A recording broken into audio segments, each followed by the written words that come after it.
स्वामी भक्त आहात ना, प्रत्येक स्वामी भक्ताचं जीवनचरित्र असंच असतं आणि ते ह्याच पायरीने चढत असतं. पहिल्यांदा जे काही तुमच्या जवळचे नाते गोते पाहुणे रावळे जे काही काळजाचे डोक्यातले सगळे लोक तुमच्यापासून दूर होतात, तुम्ही एकटं पडता.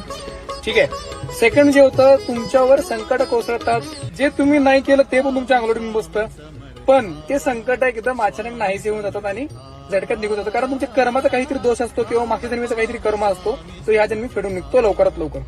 आणि सर्वात लास्टला तुम्हाला एक कळतं की माझं कोणी नव्हतं आणि मी एकटाच होतो. आणि एक लक्षात ठेवा, स्वामी भक्तीमध्ये स्वामी तुम्हाला एकटं का पाडतात, कारण ज्यावेळेस वाघ आहे ना शिकारला जातो ना, तो एकटा जातो आणि शिकार करून येऊन पोट भरून खाऊन सुखी समाधानी जातो. याचा अर्थ एकच, ज्यावेळेस स्वामी समर्थ महाराज तुम्हाला एकटं पाडतात ना, त्या स्वतः स्वामी समर्थ महाराज तुमच्या पाठीशी असतात आणि ज्या मैदानात तुम्ही लढता ना, ते मैदान स्वतः स्वामी समर्थांचं असतं. त्यामुळे तुमचा विजय ही पक्का असतो. फक्त धीर नाही सोडायचा, हारायचं नाही. एकटा तर एकटा, पण सगळ्यांनाच भारी पडायचं. श्री स्वामी समर्थ, जय जय स्वामी समर्थ.